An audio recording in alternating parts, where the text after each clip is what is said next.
Hey, our guys found a way to get a big win, 11th conference win. Feels great.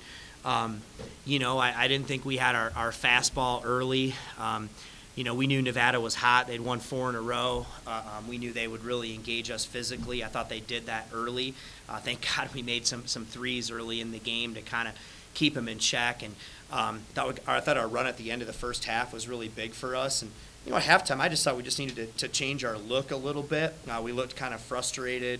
But I thought our guys came out after halftime and really played well and engaged them, got more aggressive on offense, only had 4 points in the paint in the first half. I thought we changed it that way. And wasn't pretty all the time, some of the turnovers. And when we had the lead late, we didn't necessarily execute the way I wanted to. But listen, to beat Nevada here today feels good.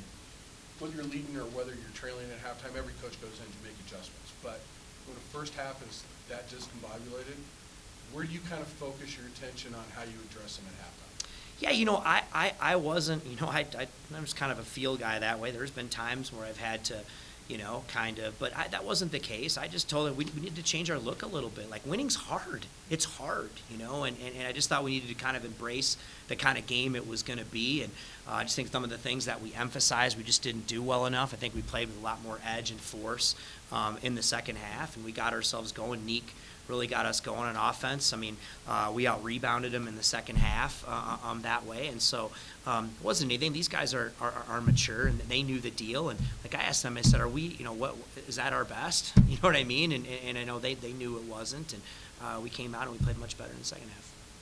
Like you mentioned, the points in the paint. It was 12-2 before the final play of the first half and then the first play of the second half when Medved gets the end ones.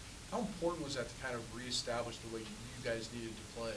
Well, that's, we always talk about love the paint, like the three, and it's kind of, sometimes it's the kiss of death. We made a bunch of threes early, and you do that, and then all of a sudden you just kind of start settling and think, you're going to make 100 threes, and like that never goes your way. And so I just thought we settled too much, got too happy shooting the three, and but our guys, they made the adjustment and got back to what we needed to do, and just were a lot more aggressive attacking the rim. Held them at 7 points in the first 9 something into the second half. Is there a little bit of momentum there that your team starts to pick up on when they start playing well on that end?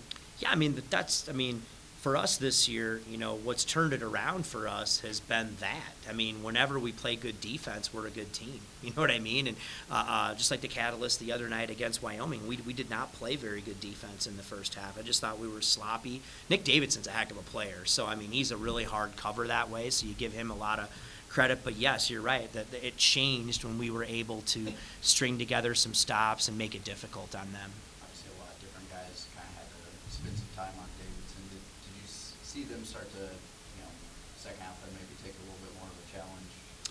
Yeah, I thought, again, he's a tough cover because, he can shoot the three, he score in the post, he can put it on the floor, they can put him in so many different situations that way. He did not play great against us in Reno, and you knew he would be motivated. I thought Ethan Morton was the best matchup on him tonight, even though he's a little undersized. I thought he used his quickness to kind of disrupt some of his catches, make it difficult for him, and that's why Ethan's just so valuable for us this way. He can guard so many different guys, and I just thought his energy there really kind of changed it. You enjoy him, hitting that three, kind of the reward, if you will, for yeah. I knew it was a matter of time, and that young man, he just defines what humility is. He just, he knows who he is. He knows who he isn't, but the biggest thing is he's totally comfortable with it. You know what I mean? He's so comfortable in his own skin. He's been shooting it better in practice, that way, but that was a shot he had to shoot, right? And he felt it, and he shot it, and it went in. I just feel so good for him. He's been a huge catalyst to us playing well. He does so many things to help our team win and bring so much energy, and it's cool. I think he's playing the best basketball of the season right now for us. You mentioned changing the look maybe in terms of body language for the guys, but was there anything you did on the court as well? It seemed like there was a timeout you called in the first half after Davidson got an easy look. Just kind of, how did you go about just changing the look on him? You mentioned Ethan, but also on the offensive end too. with the zone they were playing, just trying to navigate that as well? I mean, the biggest thing after halftime was just, like I said, we were just settling too much. We just needed to find ways to be a lot more aggressive. And then we got to the free throw line. We got to aggressive, and we got to the free throw line, and so really wasn't anything, other than that. I don't necessarily love, we had the 19-point lead, whatever it was. I don't love how we handled the zone and some of the sloppy turnovers at the end of the game. But, listen, it was a really good win for our guys. There's little games within the game that are also important, like Jalen found a rhythm tonight, which was good for him to get back in the scoring touch. Bemba seemed to, when he gets his first double-double, seems to keep stacking bricks. How important are those things as you build throughout a season to just have guys maybe take it up a notch and turn their fortunes? Yeah, I mean, I think our defense changed. The other thing that's changed is, like, it's those young, we start 3 sophomores, right?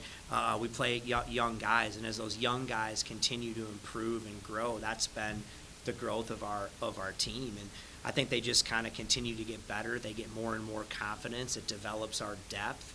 And that's exciting. It's exciting for a coach, and it's exciting for us this year, and I think it's exciting for the future, too. Thanks, Thanks, Niko. Niko. Mhm.